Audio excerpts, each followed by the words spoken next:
No, I wasn't too proud of myself back there at the start when the Army first looked me over. Then they sent me out on the road.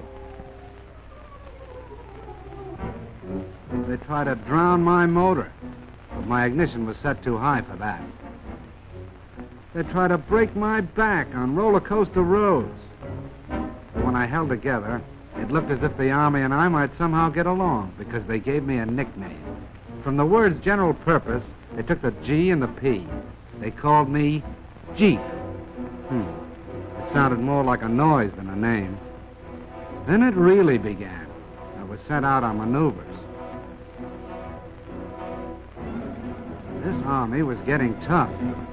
Could I keep up with them? Was I good enough? How did I know?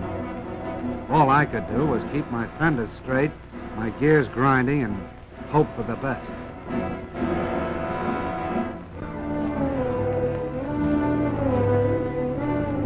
And the things they asked me to do, like rivers, for instance. I had to be light enough to cross water in my own canvas tarpaulin. Lucky I didn't weigh more than 2,200 pounds.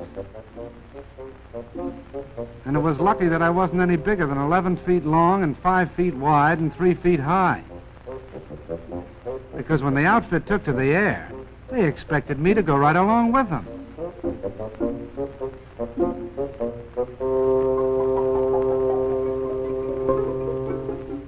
One day it'd be airplanes.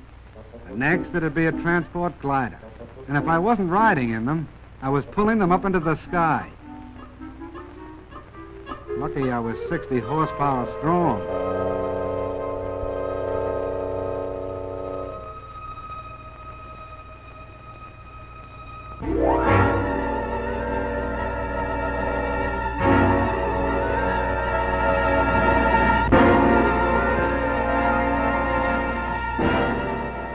The Army was getting tougher, preparing itself for the big offensives that were coming. And I had to get tougher to keep up. I'll say one thing. No matter what they asked me to do, pull cannon, break my own road through the underbrush, or keep moving at better than 70 miles an hour, it was no worse than what my driver was ready to do himself. The American soldier and I got along fine, like a good rider and a horse. We got to be pals. But even so, I had my doubts. Most of the machines around me had proved themselves in battle. I was still on probation.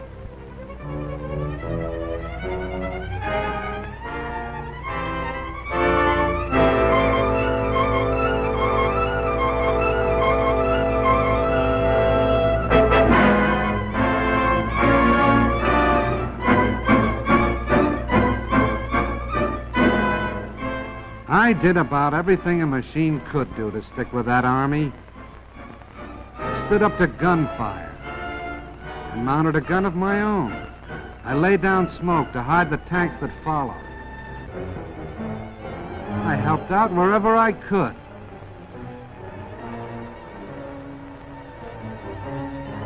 I even learned how to splash across rivers.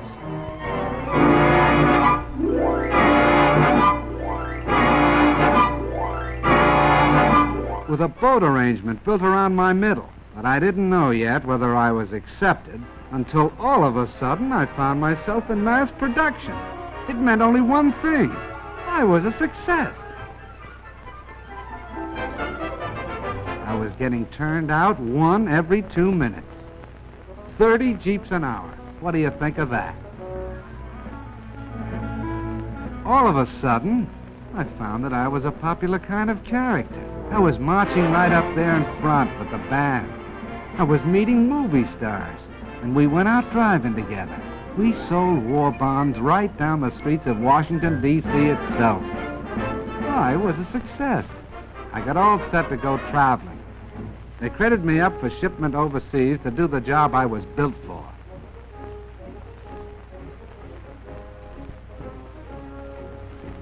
I was sent over by the thousands. And I traveled with the guy I liked best, my pal, the soldier. Wherever he goes, I go. And let me tell you, we land together on a lot of different shores.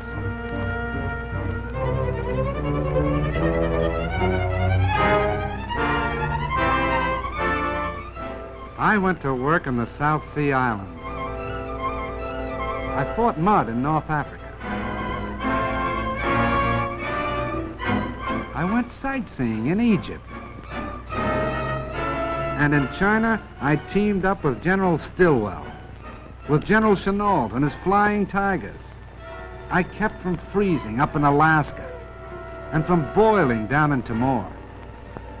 I traveled with General MacArthur in New Guinea. I was a success.